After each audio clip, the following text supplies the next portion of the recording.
An oil tanker linked to the Israeli billionaire has been hit by a projectile about 240 kilometers off the coast of Oman. The US says an Iranian drone was probably responsible. Simone Foxman has more. So another incident, another accident. We don't know the outcome of that yet, but what do we know so far?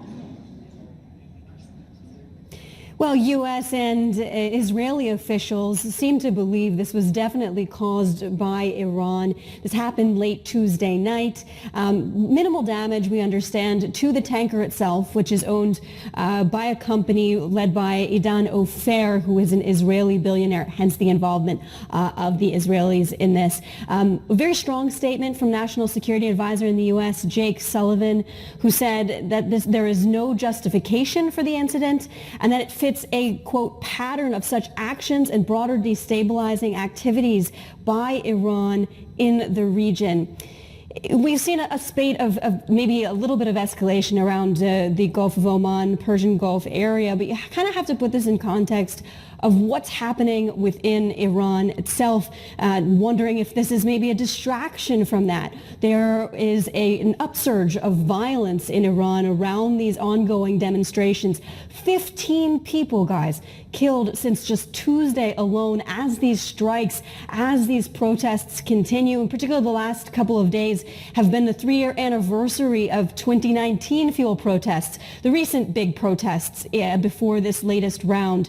We saw the judiciary continue to hand down very harsh sentences to demonstrators, 3 more being sentenced to death, bringing the total death sentences it's handed down to 5. And from some of those tragic events, let's turn to the World Cup. We're just 3 days away. What's the situation like in Doha? Give us a sense of the feeling on the ground.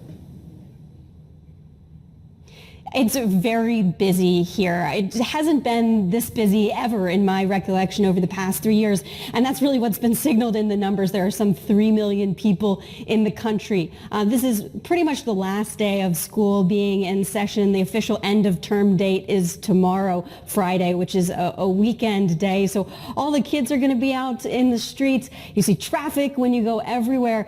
But we are already facing some degree of controversy. In particular, a Danish TV crew was filming live from Qatar, which is it's sort of like a mall-like development in the northern part of Doha's main municipality area. And they were filming, and then security guards came up and told them to stop mid-broadcast, tried to kind of grab the camera, threatened maybe to smash it.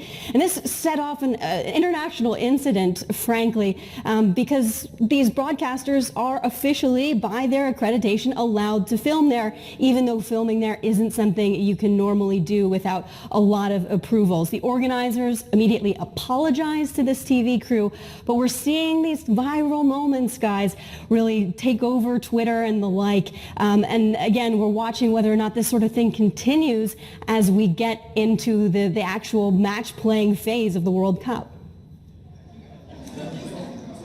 Yeah, the distance between, I suppose, a narrative and an instruction and the reality. I watched it. It was the first thing that came up on my Instagram this morning. The Dutch broadcaster, the broadcaster having a little bit of a run-in. What about carbon neutrality for the World Cup? I mean, they claim that they will be carbon neutral. Is there a discrediting of that claim? There absolutely is, and this is the refrain we have heard from green activists a lot over the past couple of days. In fact, they believe that this could be the most carbon-intensive World Cup ever. Listen to our explanation of why. In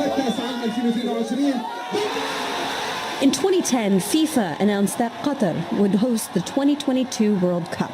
In its bid, the country promised to make it a carbon-neutral tournament.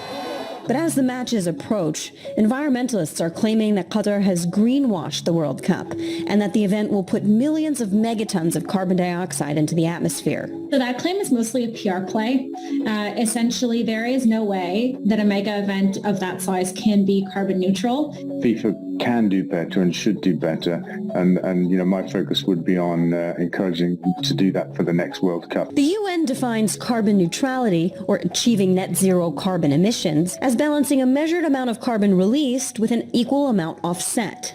first step is to measure your emissions, and so that's what FIFA has done for the World Cup. We looked into that calculation, and we think that this is quite significantly underestimated. So there's two big challenges with any carbon neutrality claim at an event of this size. The first one is travel. And the second part of this is construction. 75% of the carbon footprint of all sports stadia over their entire lifetime is locked in on day one from the materials they're built from. It's not about operating costs, it's about concrete and steel. Qatar has invested billions of dollars in infrastructure for the tournament, including building 7 new stadiums. Organizers estimate that the World Cup will emit 3.6 megatons of carbon dioxide.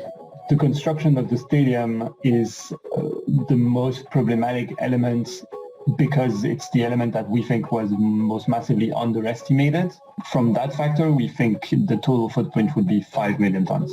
International flights in and out of Doha will account for the majority of emissions. However, organizers argue that this World Cup will be more energy efficient than others, since fans won't have to fly to different venues and can instead just take public transit.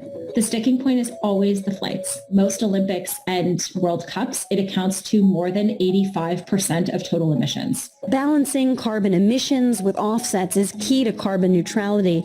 So far, Qatar has purchased less than 350,000 carbon offset credits of the 3.6 million needed in their estimation. The Supreme Committee says that it has already secured a minimum of 1.5 million credits from the Global Carbon Council and that further details will be forthcoming. So far, greenwashing issues are not keeping fans from rooting for their teams on the pitch. An estimated 1.7 million people will be in attendance, with over 3 million tickets sold. But with a warmer future ahead, effects on fans will soon be felt. Sport is the most enormous opportunity to tackle the climate crisis because we can engage football fans and make them fans of the environment through their favorite sport. Now, you heard some criticism there of Qatar's use of carbon offsets, but I want to point out some of our latest reporting from Natasha White and Verity Radcliffe, who write a story detailing some of the underlying issues with the quality of the carbon offsets that Qatar has been buying. They've been buying these credits from the Doha-based, relatively newly formed Global Carbon Council, but these credits are tied to renewable energy projects in middle-income countries. Now, these aren't the kinds of projects that most of the top issuers would actually go and certify because they say they would happen anyway, typically. So we're not only seeing some disputes with the actual way that Qatar is going about trying to buy these offsets, but also now with the underlying offsets themselves.